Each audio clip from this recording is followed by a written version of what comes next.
आणि महत्त्वाची बातमी, महाराष्ट्र सदन घोटाळा प्रकरणामध्ये भुजबळांसह निर्दोष मुक्त इतर आरोपींना हायकोर्टाने नोटीस बजावली आहे।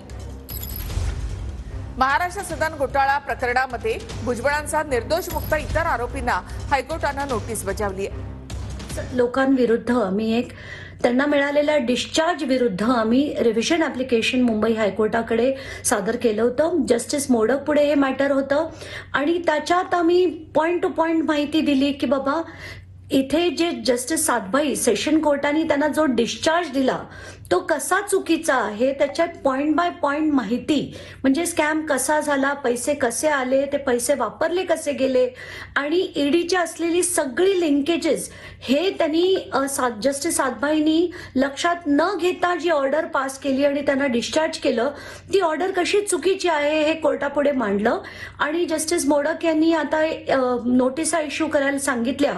तर त्याच्यात माझ्या वकिलांनी असं मांडणी केली की बाबा ही जबाबदारी ही अँटी करप्शन ब्युरोला देण्यात यावी, कारण आतापर्यंत अँटी करप्शन ब्युरोनी खरं ही कारवाई केव्हाच करायला हवी होती, ती त्यांनी कदाचित फडणवीसांच्या दबावामुळे केली नाही, तर ती कारवाई ही अँटी करप्शन ब्युरोकडनं करून घ्यावी अशी मागणी केली। तर कोर्टाने तीच ऑर्डर आता पास केलेली आहे।